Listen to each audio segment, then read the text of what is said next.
Welcome to Voice Rising with Kara Johnstad. Enjoy weekly conversations with leading luminaries, pioneering visionaries, singers, poets, musicians, and sound healers as we explore the profound role our voice plays on the path to self-realization and global enlightenment.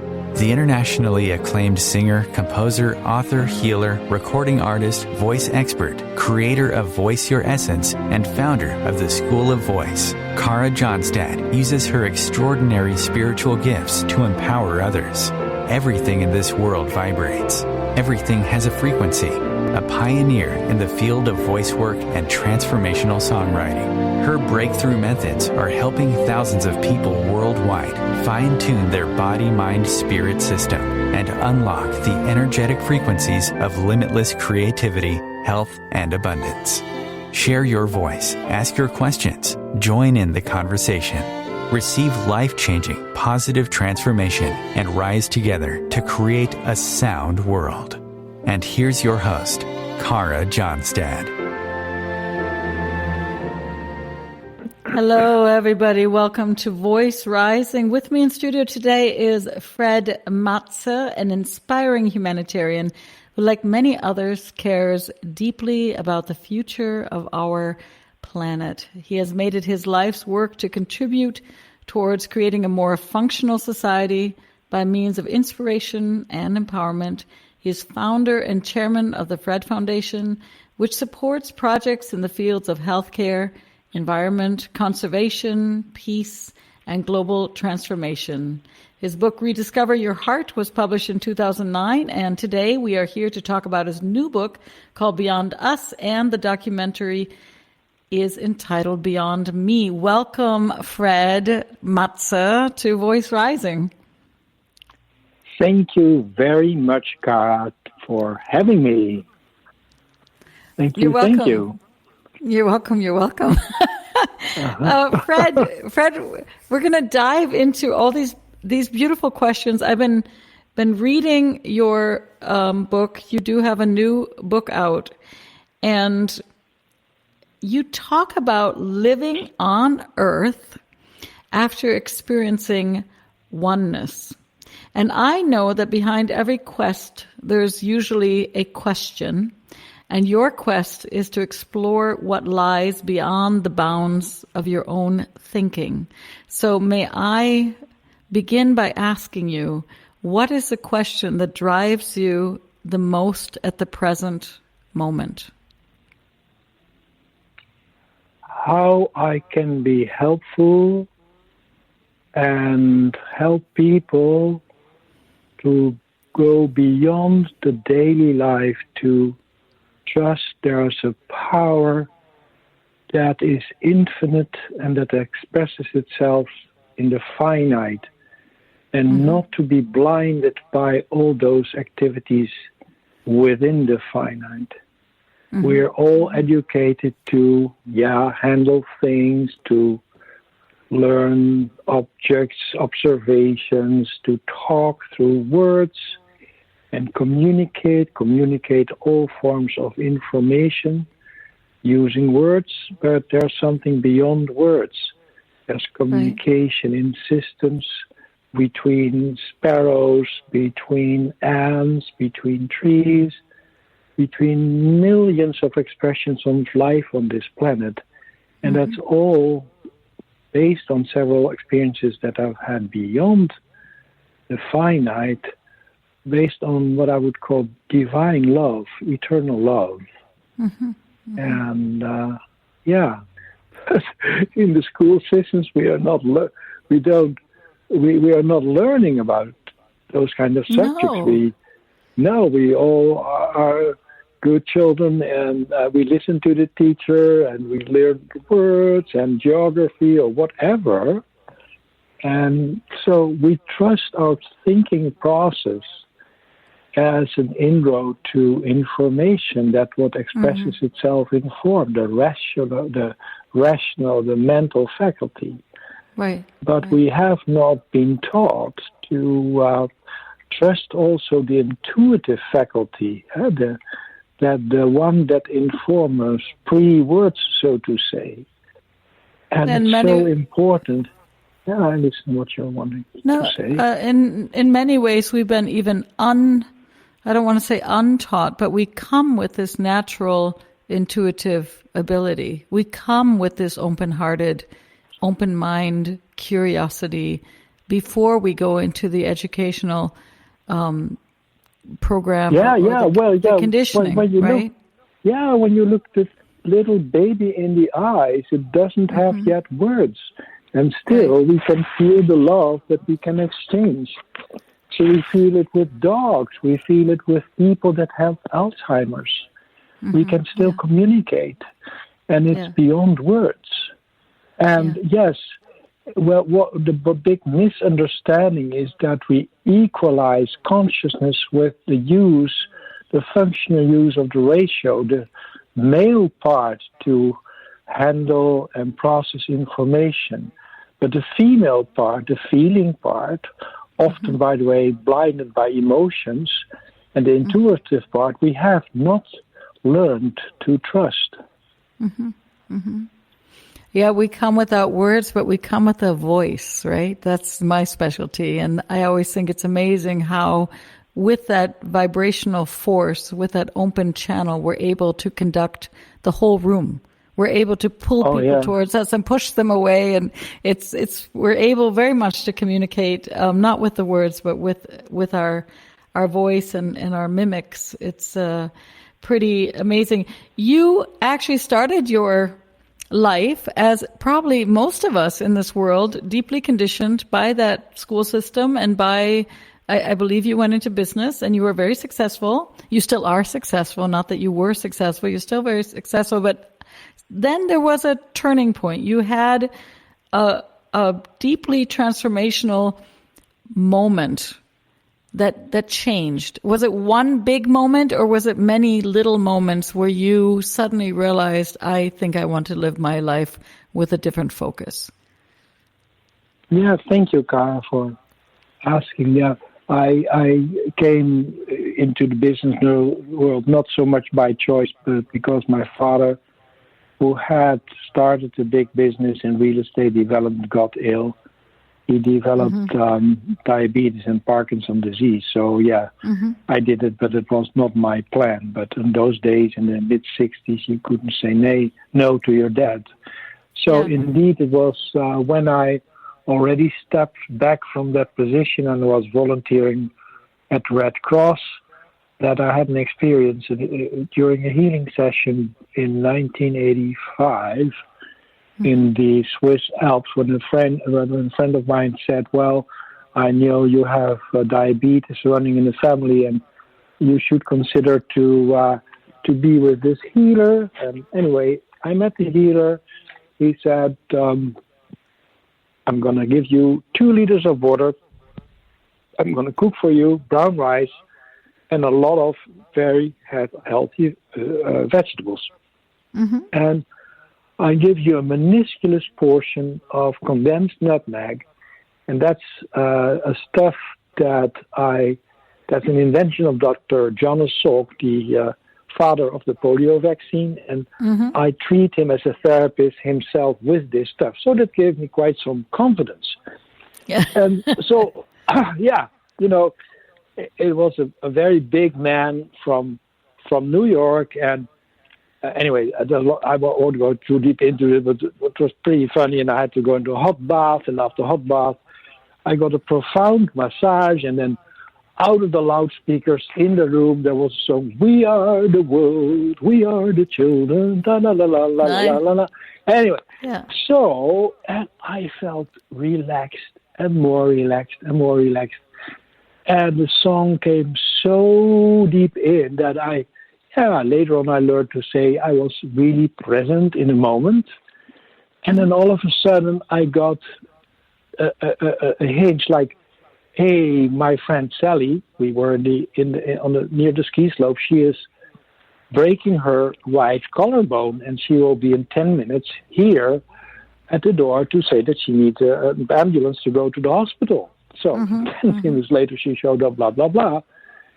Anyway, so one thing that I learned, there is something profound in the feeling that transcends time and space.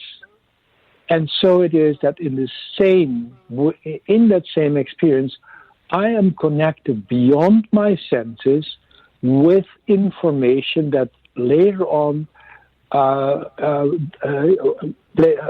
was accurate.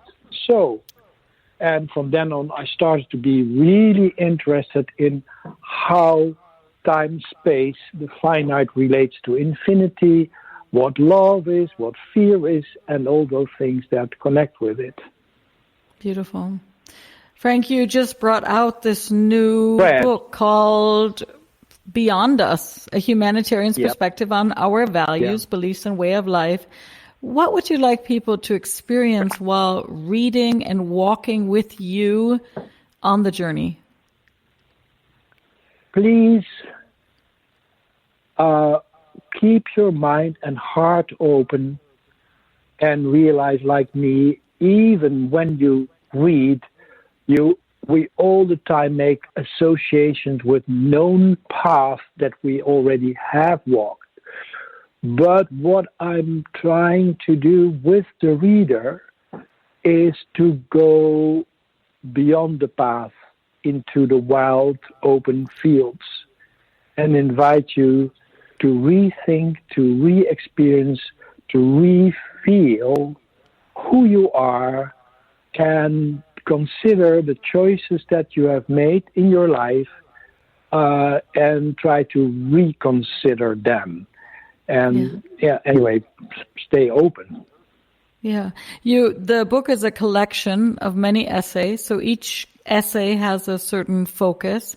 There is an essay called Paths, and you guide us in this essay to reflect on how our ancestors' inner lives were directly integrated with their outer natural environment, where you show these beautiful images, you create them and saying, look, our ancestors did not have the roads and the highways and the marked trails. Now we have GPS in the car where we get into the car totally disconnected from our intuition and inner guidance system and have a robotic voice telling us turn left, turn right, 2 more meters. And then, so we follow this pre-programmed voice. How did our ancestors have freedoms that we lost? Well, I think I didn't live in those days, but I try to imagine. I think that their senses were much more open to all kind of weather conditions, smells, winds, fires, temperature change. The stars, they meant much more for them to guide them to food, to water, or whatever. So, those days, there were no paths. Perhaps the word didn't even exist.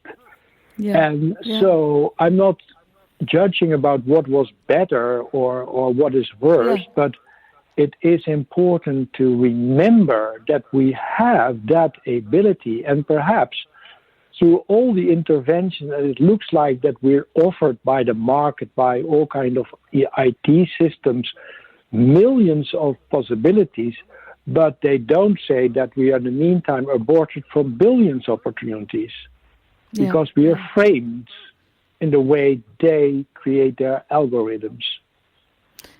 So, that's the one thing, and I think really that people we have lost this intuition, and there's so much stress, and simply this idea that perhaps the ancestors before, they had that vast sky over them. They knew the constellations. They looked to the moon. They were listening more, gives you already a sense of more space, right? A sense of more room around you, which helps our nervous system also, stay relaxed. Although then, of course, there might have been a tiger jumping out somewhere, but but you're right, because indeed let's not romanticize it. It can be a hard life too. You indeed, like, you could have tigers or you could freeze if by night you wouldn't have a good shelter. So it's not. I'm not saying that it was more easy. When you talk about, you talk a little bit in your book about this idea of the wild, the nature, and I had to think about even our food sources have become so normed. Our apples are all the same size with no spots. And I often say to people, and I was wondering your thoughts of this, if we norm our food, that we only have one or two sorts of apples and they're all the same size and they're all the same color and we have the carrots are all washed, and then this is, we're experiencing so much division and so much non-diversity. Everyone talks about diversity, but in the end we do have still, unfortunately, social injustice and racism. How do we get back to that garden to really understand that the nature is, we have crooked trees, we have tall, we have short, we have wild, we have old, we have young, if we don't even find that on our dinner table, right? Yeah, I've never thought it was a very interesting question in that way, indeed. So what you're saying, what you have one gathered, yes, our food is even structured, and they want us to look at food this way. They want us to, the industry wants us to taste the food this way.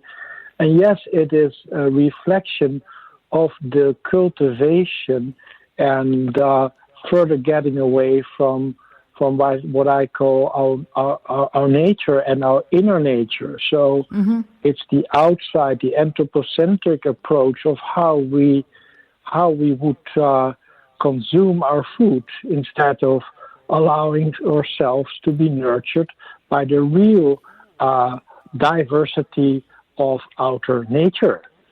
And exactly. Yeah. Exactly. Good point. Fred, Good point. Yeah. We're going to take a very short break, and then we're going to come back and talk more about your new book and your documentary and all the work that you're doing for our beautiful world. Thank you. You're welcome.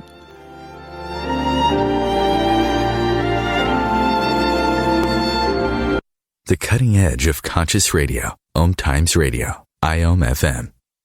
OMTimes magazine is one of the leading online content providers of positivity, wellness, and personal empowerment. A philanthropic organisation, their net proceeds are funneled to support worldwide charity initiatives via Humanity Healing International. Through their commitment to creating community and providing conscious content, they aspire to uplift humanity on a global scale. Connect at omtimes.com. OMTimes, creating a more conscious lifestyle.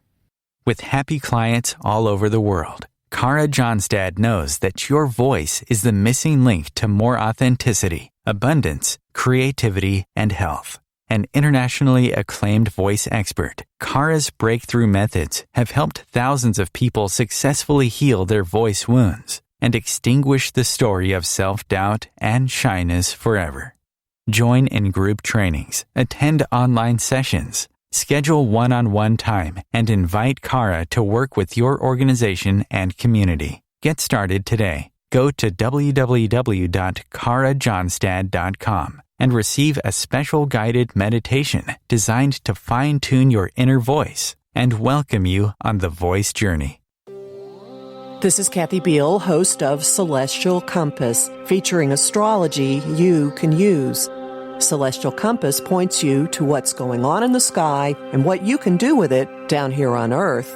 We also explore fun, effective, and cosmic tools for navigating this adventure we call life. Join me the first and third Monday of the month at 5 p.m. Eastern Time for Celestial Compass. It's enlightening, entertaining, and empowering.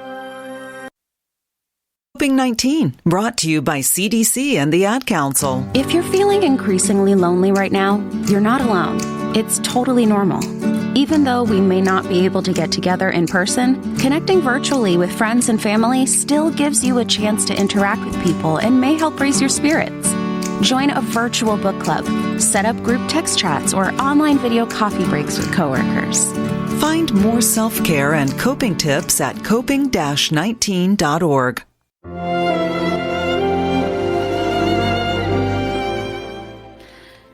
Welcome back to Voice Rising. I am your host, Cara Johnstad, and with me in studio today is a humanitarian, author, and founder of the Fred Foundation, Mr. Fred Matze. And we're talking all about his work in this world. Fred, we left off with the connection to nature, I think being more aware. You also have in a chapter, you talk about competition. I'm not sure if the essay is called competition, but you talk about how we're conditioned early on to compete. And anybody who takes 1 second to think about this, we know that competition starts so young, from sports to, the elections for your school committees, and everywhere, I think in every field, from climbing Mount Everest to who has the biggest pumpkin, we're competing constantly. And yet you talk a lot about how this is a huge mistake, that nature doesn't compete. It actually cooperates all the time. Can you share with us a little bit more about why this is so important to you? Yeah, thank you, Cara, for asking me also this question. Mm-hmm. Through the transcendental experiences and also reading about time, space, before and after, and the infinite as well, I realized that when you look at time and space, it expresses itself in molecules, cells, atoms, whatever, eons, whatever you want to call it. And it expresses itself from high densities deep in the earth, for example, to very subtle fields at the edges of our universe. And the quality, or the quality of all those particles is always that they coexist. Any particle, any description of space you take can never exist on the same spot at the same time. Mm-hmm. And so it is that I thought that the whole of time and space is just a transformation process that goes on and on. So I can never be in the same spot, in the same chair as you, Cara. Mm-hmm. So, and then I look at the world, and I looked at a world that is basically competing. Humanity competes. They want to be better than others. I can only feel better than yesterday or feel worse, but I can never compare myself with your feelings, because you have your feelings, I have my feelings. So it is a strange idea that in an all-inclusive system on a round earth that people compete. And I always often illustrated with the following. Tennis, the playing tennis was developed to play together. So one person plays the ball to the other so that the other can make a stretch in such a way that the other person can return the ball. So it expresses that lovely continuum to keep just playing together and stretching to make new movements. It's like making love. You don't do it against one another. You do it with one another, and the result is often very creative. So what we have made of that, you may have seen it, now they play tennis, one to the other, against the other, and the person that breaks that continuum, they give them a point. They honor the person that breaks the holy cycle. Yeah, and that is the real example based on which our whole organization, our whole society is organized. So I think we would better do, instead of competing, let's cooperate and compare with care in order to share with care. That's more logical. If you see there's a shortage somewhere, you bring stuff, because you want to share your happiness with somebody who is suffering. You want to help. Yeah, it's funny that you say this, because I have a course that I used to teach called, it was called care, dare, share, or something. I hope I'm saying this right. But the essence was that if you look at nature, a tree is cared for, it's tended to, and it grows, and at some point it's going to give its fruit in abundance. It's going to share, right? So the seed is daring. Basically, it's getting cared for. Then through this care, it has the strength to really dare, right? To shoot up and dare. And then it ends up sharing. And if we root in the same way, and if we tend to each other in the same way, I used to say, and many people drop their stage fright within a minute, which if you know how many people are afraid to speak in front of people, this was pretty amazing, because they understood that once we root and care for each other, there is no fear. There is no fear to share your gifts and to receive also, right? So the nature, it shows this beauty in such abundance. It's so, I mean, my question for you, I guess, is if we remember that place, and I think all of us do with a kind of a melancholy, we remember the innocence, we remember the freedom, we remember giggling in the middle of the night and laughing and running with friends on the beach and being so carefree. Why do we not believe in this divine love that you're talking about? Everybody wants it, but nobody thinks deep down that it's possible, that it's so juicy and fun that we can leave these systems that are not working behind. Well, in essence, the answer is the dominating philosophy in the world is materialism, which basically says the human brain, which is a thing, it is matter, it produces consciousness.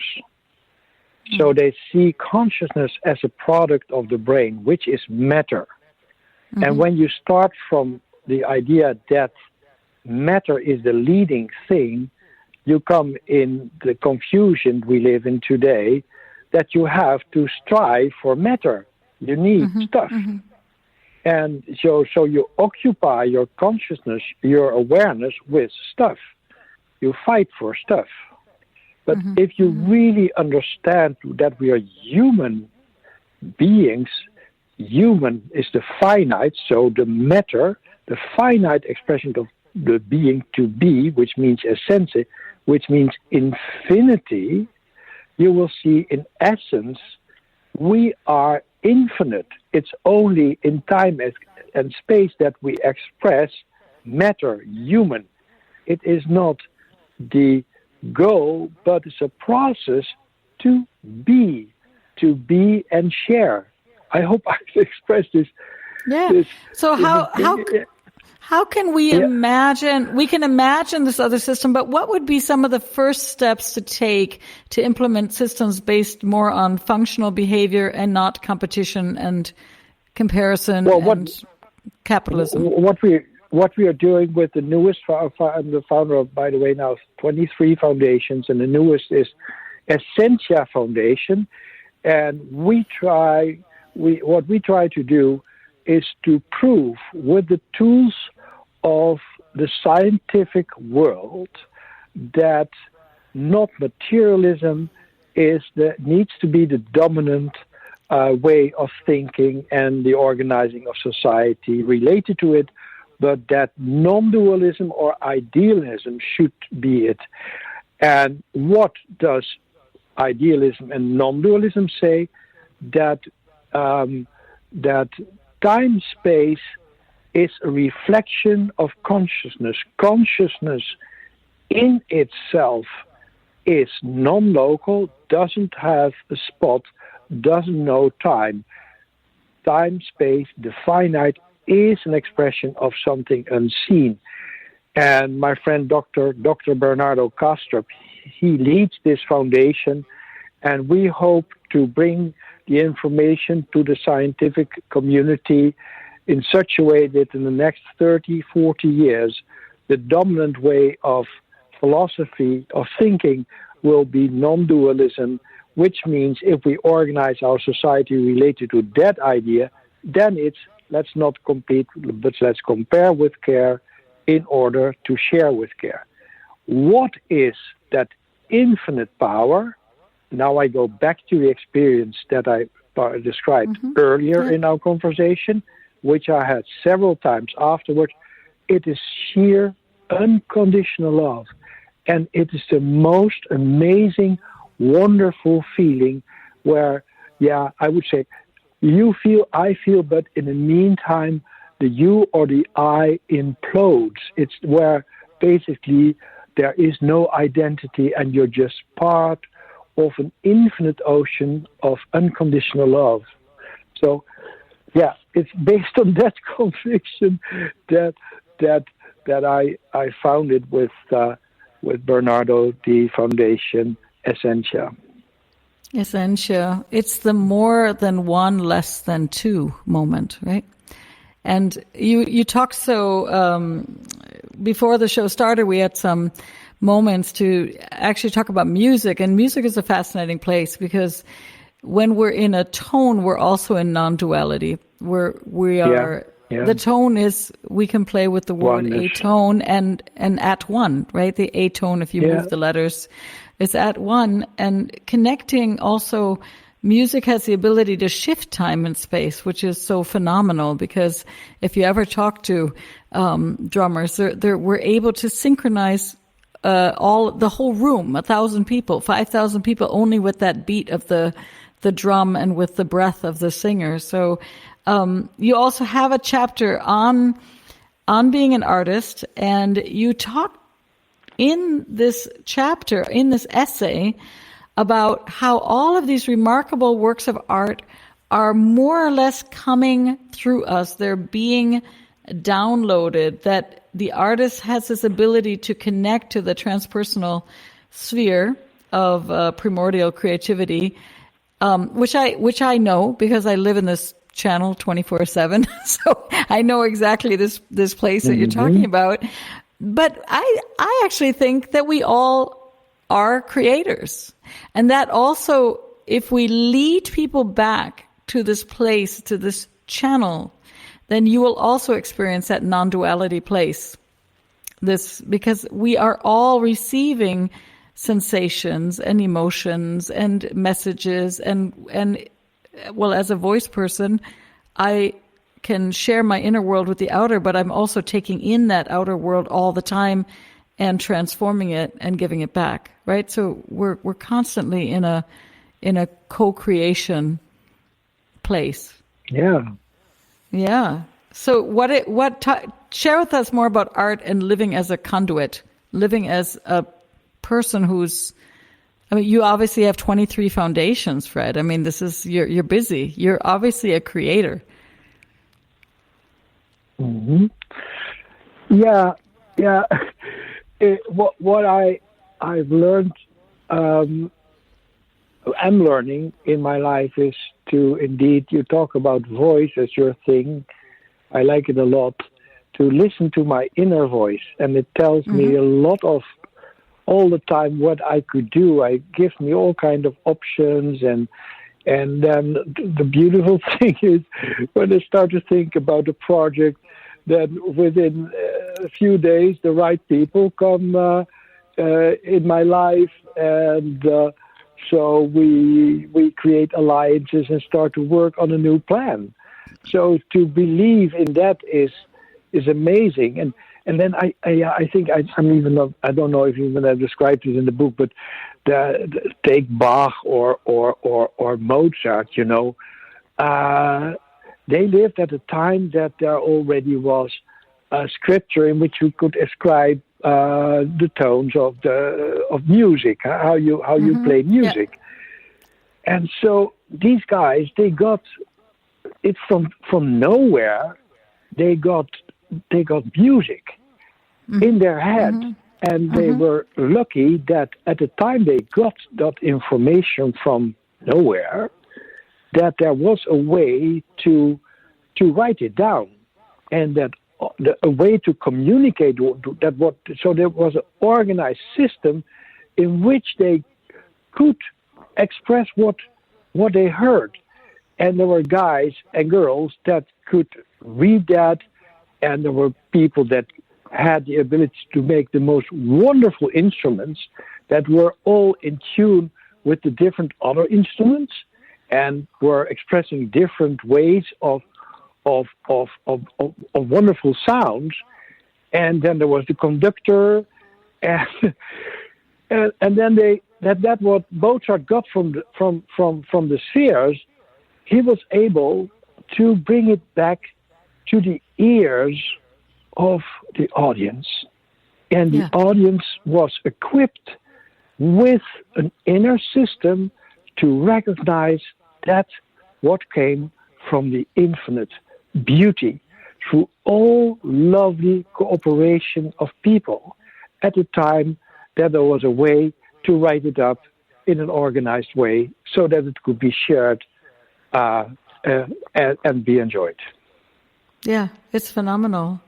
Yeah, and I was thinking too, when you're talking about voice and projects, for me it's always like people don't realize that the projects, they're almost like projections in space and time, because it's now I'm going off on a tangent, but it's if we realize that we're a radiant star being. Okay, now the people are already getting their coffee, but it's like that, and we start attracting each other. It's just like the Big Dipper or like Pleiades or whatever. We become on the earth these constellations, and that is our projects. We are projecting our energy and our radiance into the world, and those projects, are projecting light out into the world.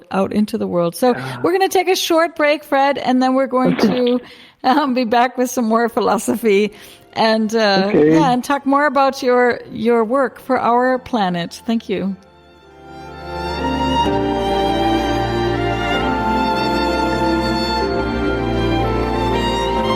Bringing a more conscious lifestyle to your world. OMTimes Radio. IOM FM. Ascending Hearts is no ordinary dating site, but a spiritual dating site with a purpose, to link you with your soulmate. We engineer the serendipity so you can trust that you will attune with someone that has the same matching vibration as you. Ascending Hearts, the conscious dating site for the spiritually aware. Try Ascending Hearts for free. ascendinghearts.com. Life is a flow, and enlightenment is simply harmonizing with the way life really is. Then you find that life is effortless, benevolent, and free of all suffering. Hey everyone, this is GP Walsh, and I want to invite you to my brand new radio show that's launching right here on OMTimes Radio called The Flow of Enlightenment. I've been a spiritual teacher for decades, and my greatest pleasure is being able to share with you these deep and highly practical spiritual ideas. So join me in The Flow every Tuesday at 1 p.m. Eastern and let yourself be transformed.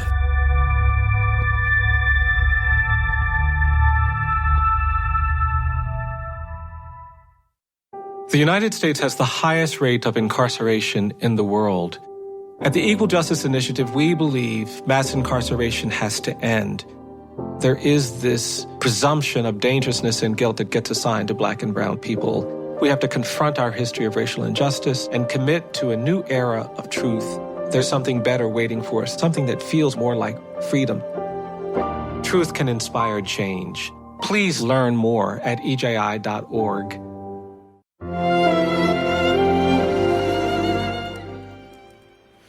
Welcome back to Voice Rising. I'm your host, Kara Johnstad, and with me in studio is Fred Matze, humanitarian author and founder of the Fred Foundation. We left off with basically each one of us being a radiant light source for this world, and how when we create projects through connecting our visions and our gifts, that we literally create constellations that can shine out into the world. Fred, you talk about language being so integral to our lives, and yet we know, most of us know, that we are being inundated by so much information. The information is doubling, tripling every day. I think that the amount of searches and everything possible, we've strayed away from poetry or taking time maybe to listen to a symphony. I know that as someone who produces music, people are complaining if they have to even listen to more than a minute of something at one time. So how can we honor this sensory language, or what is your experience with a language which is not coming from information and logic and the linear side, but more the sensory side? Yeah. Well, at the time that I was CEO of the real estate company, I was a very rational man and still also using my feelings and intuition, but we didn't speak about it. It was something like, yeah, well, it's there, but no idea exactly what it is. So you always try to explain why you did A, B, or C, and communicate about it. And it was just by a lack of language and trust in that other capacity, the feeling, the female one, the intuitive one, that you didn't speak about it. It's only later that through thinking about, and that goes a little bit very far, but I realized that time, and if this goes too far, please tell me, time, space exist by the grace of polarity plus minus, it's dualism. It's the male, female, plus minus thinking capacity, the feeling capacity, physical strength, and the power of vulnerability. And those are two polarities that needs to be dynamically in harmony. So later on, I thought that we are not learned to trust that feed or our feelings. And why often? Because our feelings often are disturbed by emotions. Emotions you can feel, but they don't allow you to feel the whole and all. Through fear, you get a focus to a certain point. And I saw that if we can give love to our stress, our emotion, then it dissolves and we can come back in the feeling. And the stress, that was your question, comes into society because we all believe in the ratio, in the mental faculty, the hard worker, the in the meantime dysfunctional male part. It is wonderful to think, as long as the process of thinking helps to feed the heart, to nourish the heart, allow the heart, the feeling, to make the decisions. The thinking is the servant, needs to be the servant of the heart. But what we see is that the products of our thinking are like unguided missiles, and they can create enormous harm, such as now climate problems, huge climate problems, because we have put the products of our thinking on a pedestal. And that's not right. Yeah, we're not able to be embodied in our body, this embodied presence, right? Because we're just thinking and solving and moving through the world, and we see, even in the midst of this pandemic, it has been fascinating for me to see that there's only one solution being looked at often. But we all know that there were an amazing amount of wildfires last year. We know that we're talking about a disease that has to do with the lungs. And we do know that we had fires in Brazil, in the Amazon. We have fires in Siberia. We had fires in Australia. And yet these are so quickly forgotten from the news cycle that we have massive problems, and I'm not saying we're being consciously distracted, but a distraction is there. although the climate is as big of a predicament and as dangerous as a virus. That's what I'm saying. And so the virus is stopping us and we're in lockdown. But the fact that the glaciers are melting and that the city that you're close to might even be underwater is not stopping us. We continue to go, drinking our cappuccino and continue to invest in the stocks that we know are destructing the planet. And it is fascinating that because we're so in our head that we're not really feeling also what is health, what is well-being, and what is unconditional love, right? Yeah. So you have this new book. I'm gonna plug it now. This book, Beyond Us, just got released, and it highlights many of the modern society's ills without mandating concrete solutions. It's really asking us to read and feel and sense and take a different perspective, maybe to reflect on how we can look at things differently. Do you have plans for a new book, or are you just excited to get this one out and share it with the world? I think I'm going to do a new one with essays. I'll start in a couple of months, and hopefully that will be on the market next year. Nice. And what would you like your reader, after reading the book and after watching the documentary? I think if you put in the search engines Beyond Me is a documentary, which I did want to ask the question. The book is Beyond Us. The documentary is Beyond Me. So what is the difference? Is it because the documentary is you're speaking first, more? Yeah, if you want to look at the documentary, please go beyondmedocumentary.org, one word. Mm-hmm. And during the filming of the documentary, I got the idea also to write essays, for which I didn't have a title. And then I thought, why not do it now Beyond Us? So that was more like a little bit twist. That was your inner voice. Your inner voice guiding you. Yeah. Yeah, let's do this Beyond Us. And then the next one will be Beyond Finite, and then it'll be Beyond Infinity, and then it'll be dissolving into the all. Yeah. You talk a lot about, Fred, now, I mean, look at all these projects and books. We are connected through words. Although there is something beyond words, it is yet words that are connecting us in this interview, that are connecting us through the books. The words can help build relationships to others. We can connect and create a global heart and mind through words. And yet, I think you would agree, through our conditioning, the words are sometimes overlaying those feminine or those more sensory, emotional parts of us. We don't have the word sometimes for when we blush or when we stutter or when we are open and vulnerable. We haven't learned that.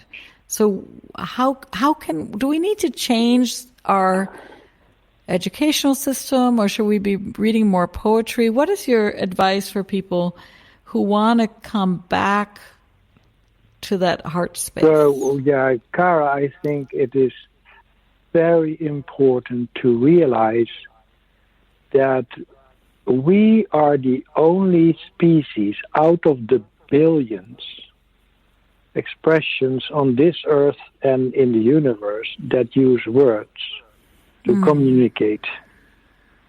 Even our body, our every second millions of cells die in order to maintain the integrity of the body, and there come new cells, but they don't use words.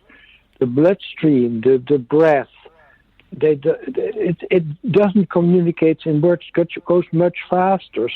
Starlings, they fly together in perfect harmony and expressing even harmony through our eyes without using any word, not touching one another. ants know their way. Everything that expresses us in the finite don't use words. So the simple fact, I have no idea, to realize that may bring you to other ideas. How to live, how to be grateful, how to be forgiving, how to be whatever. Think of people that don't have words, that are deaf, or that speak the wrong language, so to say, or whatever. They're part of us. They're all kind of expressions of love and life and love. And if we can address that and face that without fear, we can change our inner feelings, our inner being. Well, what words have really deep inside, I thought I would play with you now, is they're all parts of sound, right? And birds that are flying, it's all vibration, right? So if you take a word like connect, or like let's say the word connect, because I'm looking at it on my page. You have the sound k, and you have the sound a, and you have the sound n, and you have the sound e, and you have the sound k, and you have the sound t. And when we're babies, when we come with that open voice channel, we are basically in that field of sound. I mean, you said before that Mozart, he's pulling it out of nowhere. The amazing thing is that the radio wouldn't work if there was not a quantum field around us that is full of vibrational tuning, right?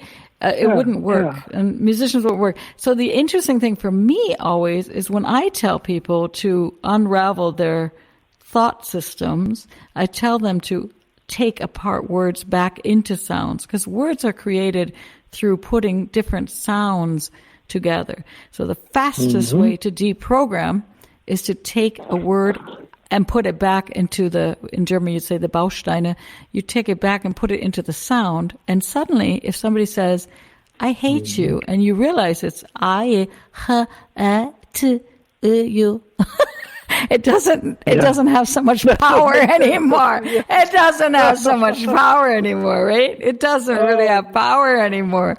So when we unravel, when we unravel back into sound, I think that's the space that you're always talking about. This spaciousness, this time, this beauty of the infinite. We're coming to the close of the show. What is your vision? Number one, what would you like the people to take with them after they read the book? But where would you like the world to be in 6 months or a year from now? We are in a big transitional moment. Do you have a vision that you carry for our world where we want to be? And through the quantum field, we can just say, that's it. We are there.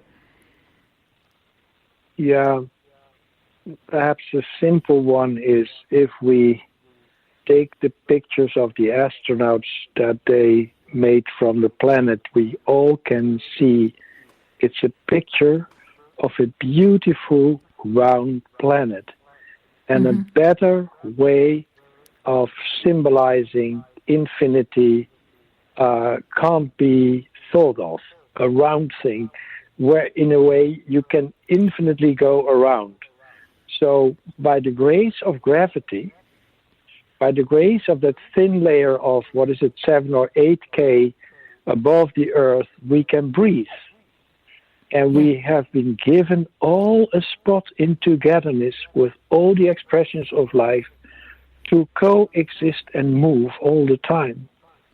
Yes. That's perhaps the most simple way to say it, because I think it's for all of us easy to relate to. Yeah. And do you think it's possible obviously you do think it's possible. Then my last question is, you think it's possible, and I know it's possible. And I think a lot of people do feel deep love and a longing. They do understand this. So many, we're not alone in this, Fred, you and I. I think a lot of people. Yeah. So my question is always, why do we still run to the news and believe that we don't have the power to live healthy, good lives, and instead are pulled towards Hollywood films of violence and not believing that it's possible. Because I think 80%, if not more, people are really good people, and they're peaceful and they're loving and they're kind and they're doing the best. I've always asked myself, it's my biggest struggle. Yeah. Yeah, me too, by the way, because I also watch the news. I always also read the newspaper and also go to Netflix. And I like it, and sometimes indeed it's not logical, but I like the stimulus. But I also combine it with a lot of walks and in nature. During the day, early in the morning, I start at 5 o'clock already. I go in nature all by myself because there's nobody. So there's a kind of balance. And it is in a way an addiction that I suffer from too. To listen too much to the news, because I think, maybe I can do something about it, but no, it doesn't serve the purpose. And thank you for thinking about it. Yeah, we stay in the place of love. We've come to the end of this beautiful show. Thank you, Mr. Fred Matze, for being with me today at Voice Rising. I commend you for all the work you do for our planet. Thank you. Yeah. Thank you so much for having me, and miles of smiles, sprinkles of twinkles, and lots of love. Bye-bye. Bye-bye. Bye-bye. Thank you. Thank you for having me.